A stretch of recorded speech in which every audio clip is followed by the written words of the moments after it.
Hey folks, and welcome to iWizard. So today I'm going to be talking about what I think is one of the most interesting and important aspects of Michael Enda's beloved fantasy novel, The Neverending Story.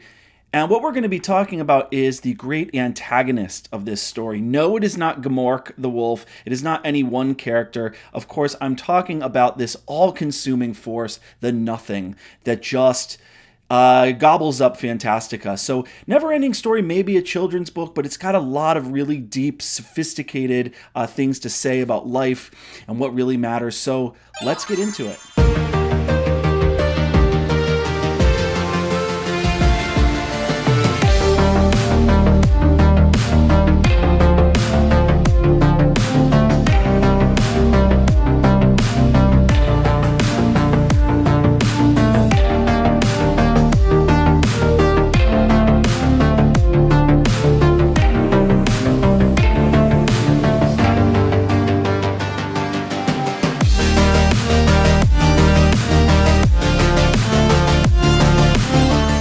All right, Jordan here. So most of you are probably familiar with the 1984 film adaptation of The Neverending Story. Here I'm going to be talking about the original novel by the German writer Michael Ende from 1979. If you want a synopsis, watch the full review video that I'm going to post here pretty soon. I'll link to it eventually below when I do it.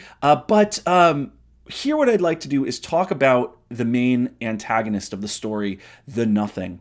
So what fundamentally is this so-called nothing, and what does it symbolize? That's what we're here to talk about today. And so I want to go back to the beginning of the story. It's like chapter 2. We're in this fantasy world called Fantasica. In the book, it's called Fantasica. In the film, it's called Fantasia. And the first thing that we do when we get there as readers is we meet these characters who are gathering together to go see the Childlike Empress because places in Fantasica are disappearing and everyone's really scared. So some great nothingness is consuming the place slowly, which is extremely confusing. So the Will-o'-the-Wisp tries to explain it to everyone else. He says, something is happening. In the east of our country, there is a lake. That is, there was a lake. Lake Foaming Broth, we called it. Well, the way it began was like this. One day, Lake Foaming Broth wasn't there anymore. It's gone. You mean it dried up? Gook inquired. Gook is another weird creature from the beginning of the book. No, said the Will-o'-the-Wisp. Then there'd be a dried up lake, but there isn't. Where the lake used to be, there's nothing. Absolutely nothing. Do you see? And so the rock chewer, I forget what his name is, Bjorn Krignack or something like that. I don't know if you remember from the movie, there's a rock chewer, and he feeds on rocks, and he rides a rock bicycle, and he lives in the mountains. And he asks, well, how do you rationalize nothingness? Is it like a hole? Is that what you're referring to? And the Will-o'-the-Wisp says, no, not a hole. A hole, after all, is something. This is nothing at all. The other messengers exchanged glances. But who does this nothing look like? Asked the Night Hob. The Night Hob is another weird-looking creature. And the Will-o'-the-Wisp says unhappily, that's just what's so hard to describe. It doesn't look like anything. It's like there's just no word for it. Maybe, the Tiny suggested, and the Tiny is another creature, maybe when you look at the place, I believe the Tiny is the one who rides the snail. The Tiny says, when you look at the place, maybe it's as if you were blind. And so the Will-o'-the-Wisp stared open-mouthed, and he said, exactly. Exactly. So little by little, the world of Fantasica is being eaten up. It's being consumed by this kind of empty, metaphysical nothingness, and everyone's experiencing it. And that's why all these diverse creatures have come together. They all have white flags. They've called a truce because they all want to go deal with this larger problem that they need to band together to fight. So they're going to see the Childlike Empress. Okay, so the Will-o'-the-Wisp goes on to explain a little bit more of what's going on. He says it usually started with just a chunk, no bigger than a partridge egg. But then these chunks got bigger and bigger. If somebody put his foot into one of them by mistake, the foot or the hand or whatever else he put in would be gone too. It didn't hurt. It was just that a part of whoever it was would be missing. Some would even fall in on purpose if they got too close to the nothing. It has an irresistible attraction. So I find that passage fascinating, and there's definitely a lot going on there. So the nothing is one of the primary antagonists of Neverending Story, and yet it's not a person, it's not a political movement, it's not an army or a bad guy or anything comparable. It's not even really evil or the enemy in any traditional sense. It's not even an object, the nothing. It's not a thing. It's literally no thing. So it's not part of the material world. You can't touch it, but lots of things that matter to us aren't part of the material world. You can't obviously touch your thoughts. You can't touch your hopes or your dreams or your desires.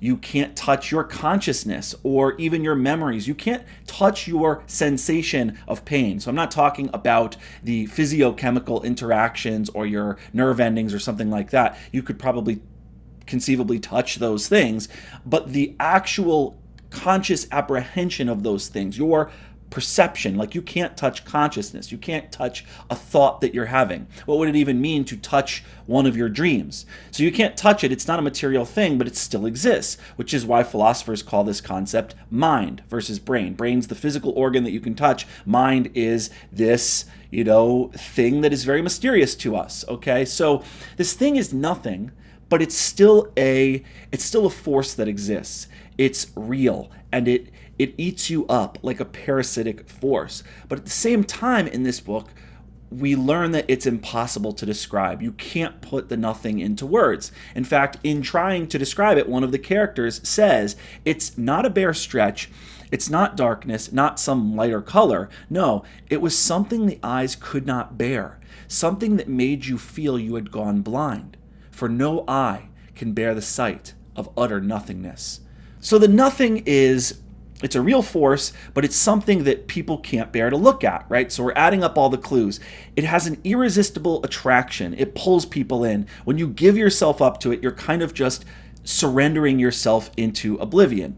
It doesn't necessarily hurt because it seems like when that happens, you become numb, right? A part of you is missing, as the Will of the Wisp says. And so this feels rather, right, familiar. And I was wondering as I was reading, what does this symbolize? And so I did do a little bit of research, and I came across this snarky BuzzFeed article. They're all snarky. It was one of those clickbaity articles that is so characteristic of places like BuzzFeed, because the whole article was telling you 10 reasons why you should not watch The Neverending Story, right? They're always writing articles like 10 reasons why X, Y, or Z is not worth your time or is problematic, so you should read this instead or whatever. And one of the reasons that BuzzFeed argues that you shouldn't watch The Neverending Story is because the whole story is, quote, all just an enormous metaphor for Bastian's grief over the death of his mother, unquote.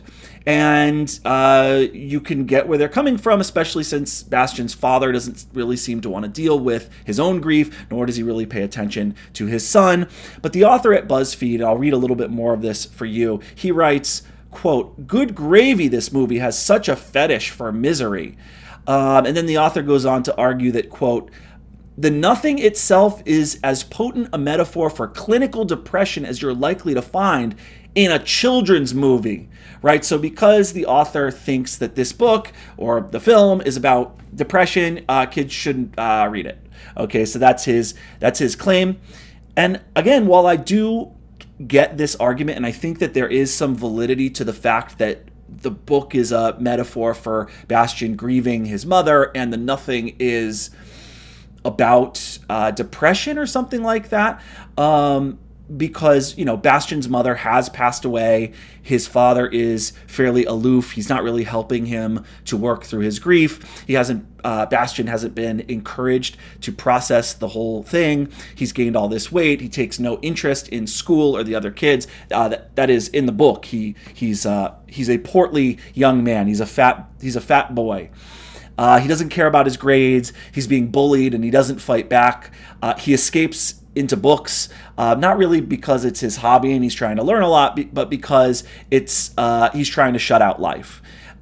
He skips school and steals a key and hides in the school's attic, reading all day long. And so there's definitely something wrong with Bastian. The author is right about that. But I think that Bastian's depression in the story, his listlessness, right, is is more of a product of something bigger that's actually going on in the story, which is what the nothing represents. In other words, Bastian's depression isn't the point of the story. That's where the BuzzFeed article goes wrong.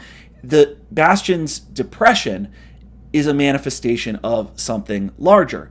And I think the overall point of the story is that Fantasica is dying because people don't fundamentally believe anymore. People have lost that sense of childhood imagination, that spirit of fun and whimsy and doing things just to do them. They have lost hope, yes, but even more so, people no longer believe in Fantasica, and that's fundamentally why they've lost hope. And to the extent that people no longer believe, Fantasica actually begins disappearing. As people in the real world become consumed by material things, they forget about immaterial things like their hopes and their dreams and their imaginations. They become wrapped up in statecraft, right, rather than soulcraft. They forget that statecraft is actually soulcraft. But I think there's something even deeper going on here, because all of that, I think, just begs the question. And so I think the real question is, how does this happen? Why do adults stop dreaming? Why do they stop believing in magic, so to speak? And I don't mean literally, why do adults not think that magic is efficacious in the world in the same way that physical laws are? What I'm saying is why don't adults believe in this kind of possibility, in this sense of creating your own magic, of this sense of this sense of kind of spontaneous joy that you can experience, that kind of innocence, the feeling that the world is so big and there's so much possibility, that sense of intrinsic motivation just to do something for its own sake. And adults don't play pretend, children play pretend. Well, some adults play pretend, but the question, I think, is what is it that has stopped us from being able to tap into that? What pierced that veil? Now, some of this is definitely just natural. As we get older, we have more practical concerns to worry about. We develop our rational capacities and we stop believing, thankfully, in some of the things that we used to believe in. We gain more responsibilities, and we just have to take care of more things. We have to take care of others. And so we can't just constantly go around living in a fantasy world all the time. We eventually have our own children, and we hopefully encourage them to dream and to develop their imaginations, and we tell them to play pretend and escape into a fantasy world, and we hopefully create space for them to be children and be innocent, and we can live vicariously through them, and we can watch their joy.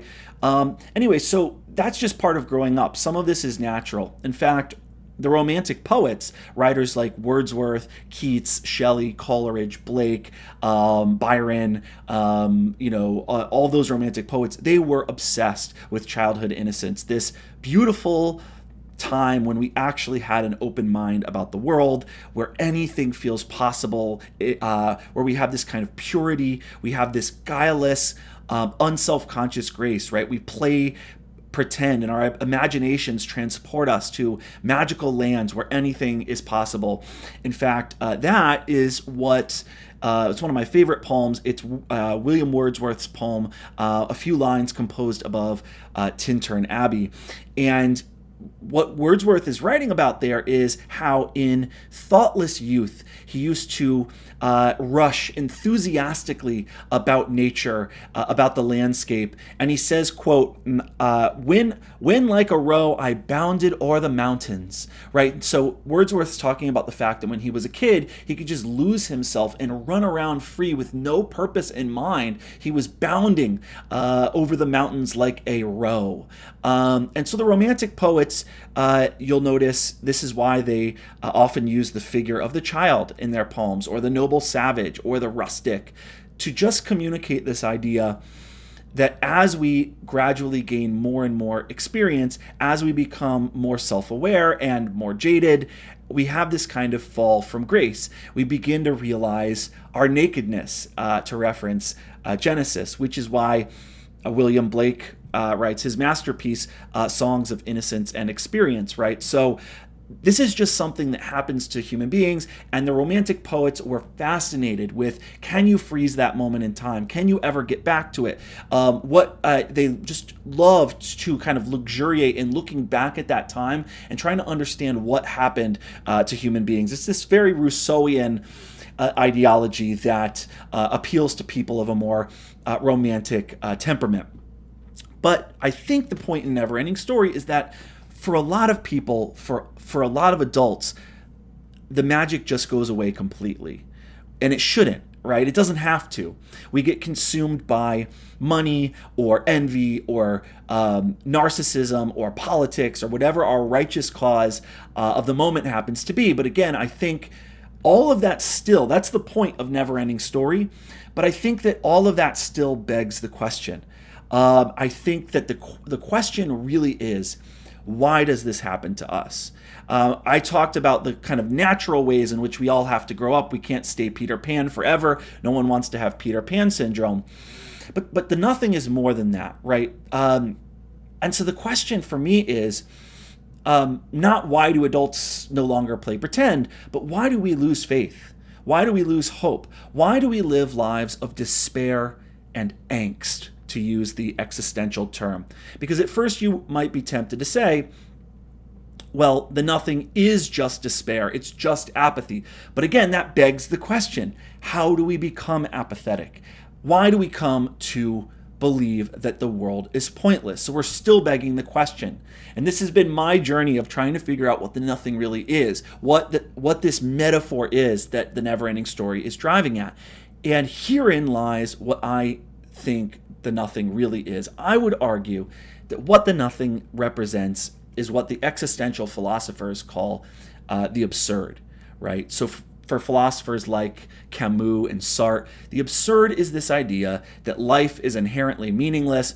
The world doesn't come prepackaged with any kind of innate meaning, purpose. It doesn't come prepackaged with some teleological direction. There's no larger point to it. We're just mortals spinning senselessly on a tiny rock in a corner of an indifferent universe. No one has a plan for us. There's no larger design. So given our condition as delicate, momentarily existing organisms, there's this absurd futility to our endeavors, to our vanities, to our vain materialistic strivings, to our ideological convictions. And this is definitely what Albert Camus is driving at in his famous essay that you probably read in high school or college. It's called The Myth of Sisyphus. And he says, quote, at the very beginning of this essay, it's all about the absurd and how to overcome it. And so at the very beginning of Myth of Sisyphus, Albert Camus poses the famous question, right? And he says, quote, there is but one truly serious philosophical problem, and that is suicide. Judging whether life is or is not worth living amounts to answering the fundamental question of philosophy. So Camus believed that because the world was absurd, and eventually we all realize the absurdity of life, some people will shut it out and pretend like it doesn't exist and develop defense mechanisms to handle it. Some people will recognize the absurd and succumb to it. And we all have different ways that we deal with the absurd. Some of us develop bad habits to shut it out, right? But Camus' point is there are different ways of dealing with it, and one of those ways is offing yourself. And so he says the most important question, more important than trying to figure out whether Descartes was right, that I think, therefore I am, or trying to figure out, some complicated, minutia question of philosophy. He says actually a much bigger question is what life worth living? And it's kind of like that Nietzsche quote, he who has a why to live can bear any how. And Camus' essay is all about what happens when we realize that life is absurd. What do we do about it? Do we give into it? So to recognize the absurdity of life, to believe it, to give into the absurd leads to nihilism. And nihilism is the belief that nothing matters, that values are meaningless, life is meaningless, there's no point in living. What is the point of helping people or trying hard at anything if we're just going to die in a few years?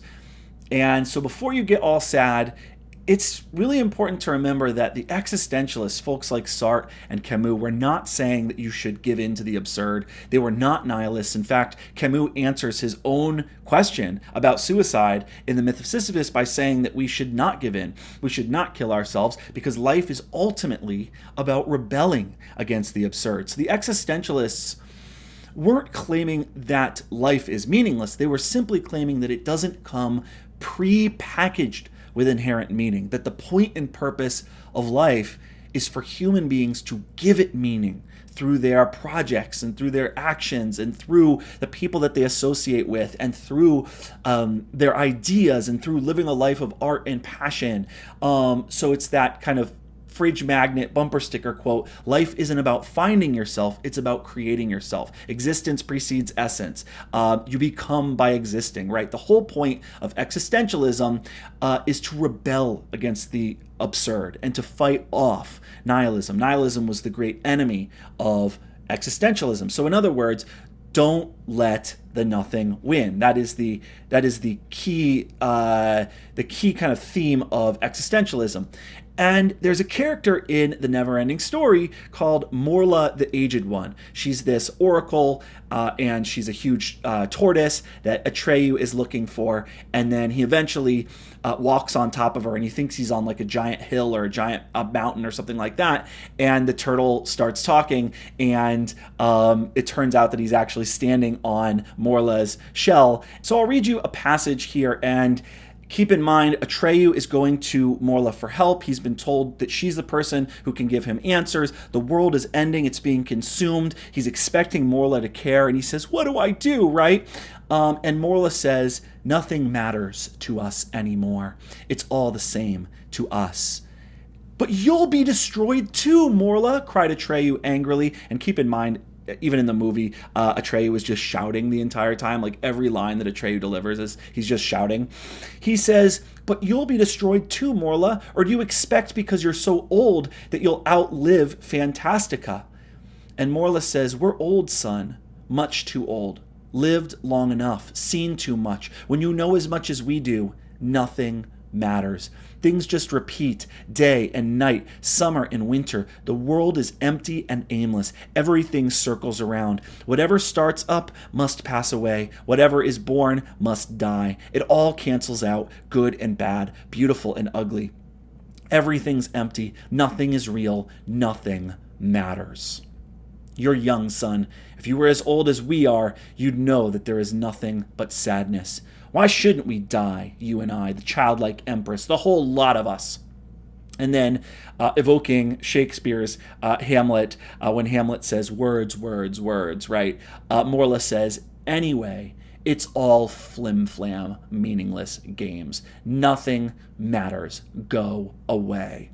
So Atreyu then says, if you know so much, Morla, you must know what the childlike empress's illness is and whether there's a cure for it. So he's prodding her. And Morla says, we do. But it's all the same to us whether she's saved or not, so why should we tell you? So Atreyu says, if it's really all the same to you, you might as well just tell me. And then this is where Atreyu catches Morla, because she says, we don't feel like it. And then Atreyu says, then it's not all the same to you. You yourself don't believe what you're saying. And if you remember, this is basically what happens to Artax as well, Atreyu's horse. Artax becomes convinced in the swamps of sadness that there's no point, that nothing matters, that it's pointless to try and fight, and so he lets himself sink into the quicksand, into the swamp. So Atreyu actually catches Morla out here, because fundamentally nihilism is a ridiculous proposition. No one is a nihilist when they're starving. No one is a nihilist when they're lying on the ground with a broken leg. Children aren't nihilists, which implies that you can live in such a way that prevents nihilism from creeping in. It's not inevitable, in other words. Most people in third world countries aren't nihilists. Nihilism seems to be a modern phenomenon. It seems to be the product of decadent, hedonistic, materialistic, rich cultures in their decline. The only people you usually hear spouting these nihilistic doctrines are people with too much time on their hands, who have twisted themselves into intellectual pretzels and who've convinced themselves that simply because your life one day has to end, that nothing matters. And in fact, like I said, Atreyu kind of catches Morla out here. Nihilists ultimately believe something. They believe that nothing matters and that there is no ultimate good, no ultimate truth. And so the moment you make the claim that nothing matters, you're saying that there is actually an ultimate truth. That ultimate truth is that nothing matters, that life is meaningless. And once you say that there's an ultimate truth in the world, you're positing a value system. You're positing a hierarchy of beliefs. You're saying that it matters that nothing matters, or else why would you be saying it? And why would you need anyone to hear it? And why would it be important enough to make a claim about it? And given the fact that you're even making a claim about it means that observation comes from somewhere. Where does it come from? And so that's a contradiction, the idea that it matters, that nothing matters, and that it's true that there's no such thing as truth. So Atreyu catches her out on this. He's saying, since you care about this and you do not prefer to give me this information, you're ultimately tacitly admitting that things do actually matter because that very thing matters to you and it actually guides your action in one direction or another. And so in my view, Neverending Story does ask this question, which is, how do we solve the problem of the absurd? And the absurd, once you realize that life is absurd, as the existentialists claim it is, I'm not saying it is, but the existentialists are claiming that life is fundamentally absurd. And so the question is, how do you solve the problem of the absurd, which leads to despair and apathy and ultimately nihilism? What's the answer? How do we beat it? Now, the stories answer seems to be that childhood imagination in the end, and inventing your own story and becoming the hero of that story, that is the best counterforce to the nothing. At least in the movie. It is definitely a little more complicated in the book, but in the movie, that's the idea. This is very similar to existentialism's solution, that in the face of the absurd, the existential hero must create their own meaning. You have to give life and your own existence the purpose that it should have. And because there's no overarching purpose or designer or plan, you're the designer. Thus, ultimately, you have to take responsibility because there's nothing else to fall back on. You're creating meaning. You're creating this world. So yes, it's absurd if you're Sisyphus to have to push the boulder up the mountain for eternity only to have it roll back down every time you get it to the top. But the key is to give the act meaning, to invent your own purpose. So this is what scholars like Carl Trueman, like Alistair McIntyre, like Philip Reef, this is what this view that life is fundamentally absurd and that you can become your own kind of you can create your own meaning. That view is called poiesis. Okay, so a poietic framework of thinking about the world is one in which the world around us is absurd. It's just chaos and raw stuff. It's inherently meaningless. It has no built-in teleology. Our job then is to make something of this raw stuff that is meaningless. Our job is to put things together in the right way so as to give life meaning. A poietic world, and I'm going to quote Professor Carl Trueman, is one in which transcendent purpose collapses into the immanent, and which given purpose collapses into any purpose I choose to create or decide for myself. Okay, and so this is where I definitely part ways with the moral of the story. This is why I am ultimately I do not consider myself an existentialist. I don't think it's possible to just create our own meaning like some Nietzschean Superman or like Raskolnikov in Crime and Punishment. I don't believe in 19th century great man theory. I don't believe in transvaluating all of our values and starting over at year zero, French Revolutionary style. I do believe that there is a telos to life. I believe that there is a larger purpose, a summum bonum, a higher good, an ultimate goal according to which our values and priorities can be derived. So in other words, I am I'm a moral realist, and I believe in, not in a poetic view of the world, but in a mimetic vision of duty and of our shared purpose. A mimetic framework, as opposed to a poetic one, is one in which nature has an established order. It has an inherent meaning. And our job is to uncover this meaning and conform to it. This is the basis of natural law theory, of Aristotle, of most Judeo-Christian moralities. So I believe, yes, that human beings have natures, and that we can discover our teloi and our excellences, and we can do this by using our reason and by living in accordance with the natural law. And I certainly could elaborate on this if anyone is interested or would like me to. But in other words, I am not someone who believes that you can just create meaning and shared purpose whole cloth out of nothing, and that we're, and I know I'm on my soapbox here, but I just don't believe that the solution to the absurd is poiesis. I don't believe that the solution to recognizing that the world is absurd, or believing that it's absurd, is to just stay a child. I don't believe that it's to create your own fantasy world and hide from everyone else. After all, the existentialist Jean-Paul Sartre declared that hell is other people, and that certainly seems like Bastian's mantra as he hides in the attic and escapes into Fantasica. Instead, I think the solution to the nothing is to grow up. But to always retain that spirit of adventure, that belief in a larger purpose, to the spirit of creativity, of grace, and not to live in the fantasy world of our imaginations, but to be able to go back to it when we need it, and to go back to it often, right? That's why we read fantasy literature, that when the time is right, that when we need that nourishment, when we need that healing for our soul, to be able to go back to it, to be open to those worlds, and ultimately to never fully let go of it, and to preserve that space for children as well.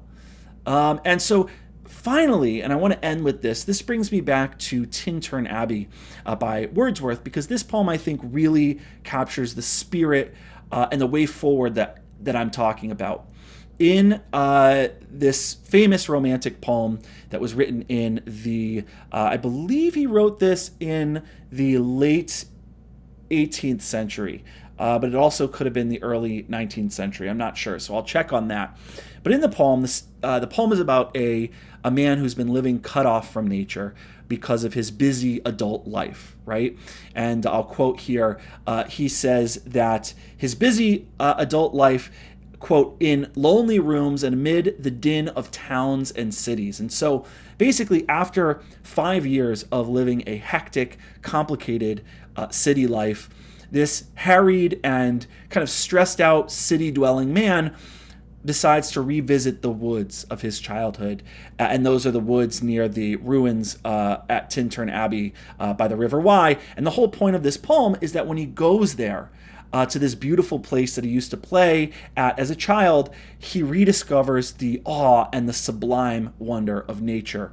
He says, quote, "Often when the fretful stir unprofitable and the fever of the world have hung upon the beatings of my heart, how often has my spirit turned to thee, lonely streams." And so what he's saying is when he begins to feel weary, when he begins to suffer from the fever of the world, and when it hangs upon his heart, he turns to nature. And so what he's claiming is that nature, if you approach it in the right way, has the power to provide wisdom, to give us spiritual growth, to help us. It's like a balm. It helps us restore our souls, right? And so revisiting the natural beauty of this place after 5 years of living this hectic life fills the speaker of the poem with a sense of, he says, tranquil restoration. So he recognizes when he goes out there something in the landscape that basically becomes a sublime experience for him, right? He achieves a kind of momentary transcendence out there. And he realizes that while because he's an adult, while he can never fully return to that time of innocence, the sublime and transformative power of nature lingers in his mind and in his blood. and it supports him in throughout his adult life and in times of need. So it's not that he's going to hide from the world. It's not that he's going to stay in Fantasica. It's not that he's going to live once more in the innocence of his childhood. That's impossible. We cannot go back. That is unwise. But what he is able to accomplish is what he realizes is that, and I'm quoting here, in lonely rooms amid the din of towns and cities, that going out to nature and spending time out there, he brings that back to the city with him. He says that thinking about nature when he's in the busy city that he lives in, when he's working at his desk, gives him, quote, sensations sweet felt in the blood and along the heart. And so revisiting that spot of his childhood, communing with nature, achieving spiritual transcendence, not losing that thing that the Neverending Story is telling us not to lose, okay, by every once in a while checking in with that part of himself, by going to this beloved spot of his childhood, he has, quote, feelings of unremembered pleasure, of kindness and of love, of harmony and the deep power of joy. And so he's not going back to childhood. He's not regressing, but he's keeping that part of himself open so that he can always experience it, and so that that kind of joy and transcendence still exists among people in the world. And so that when he goes back to the city, he's not a miserable wretch, but that he's well adjusted and he's achieved some kind of catharsis that enables him to move forward and to be the kind of man that he wants to be. And so that is all I have for you today.